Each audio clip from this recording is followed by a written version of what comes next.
这就是大名鼎鼎的秋园，坐落在英国伦敦西南郊泰晤士河畔，算是皇家植物园，始建于1759年，当然那会儿比较小，现在大概有1.2平方公里那么大。这是个什么概念呢？世界上最小的国家是梵蒂冈，它大概有2个多，不太到3个梵蒂冈那么大。我们可能都知道，大英博物馆从世界各地收集了好多的展品，那这些园林呢，也从世界各地收集了好多植物品种。据说目前地球上所拥有的植物的种类的1/7都能在秋园找到，这其中就包括世界各地的各种各样的兰花品种。种植兰花、欣赏兰花在中国历史悠久，大约有上千年的历史了。兰一向也被认为是高雅的象征。不过在欧洲之前并没有养兰花、欣赏兰花的习俗，而且在英文里，兰花这个词儿也不是一个非常好的词儿。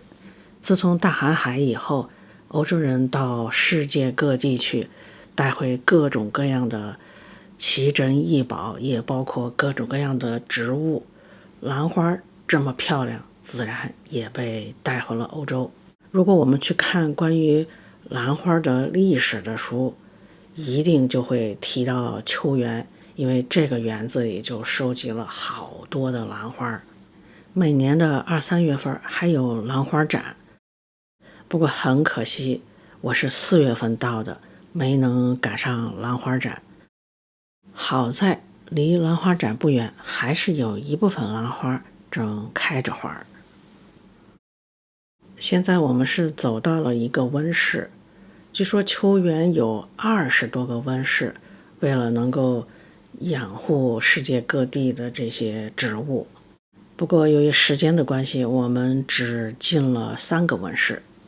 我们看到的兰花都是养在温室里面，还见到了可可树、咖啡树、香肠树等等，都是养在温室里面，都正好挂着果。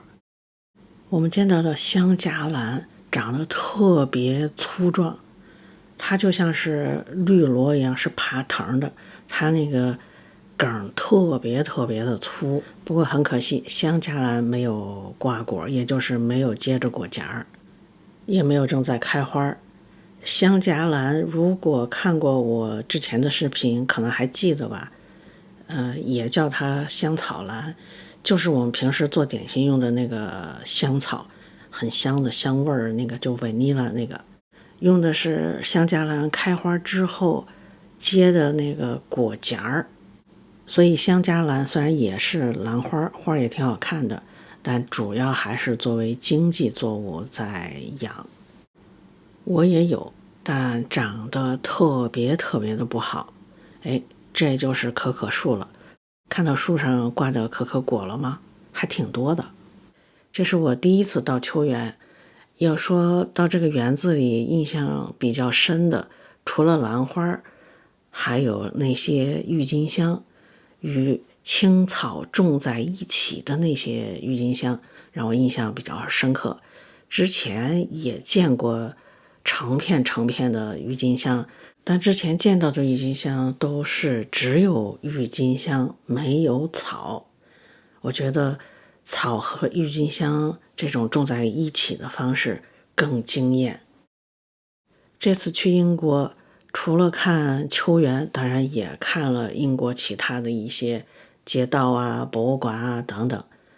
那除了花以外的其他的关于英国的拍到的部分，我都发在静姐生活那个频道里面了，如果有兴趣的话可以去看一下，只需要搜静姐生活英国就可以搜到。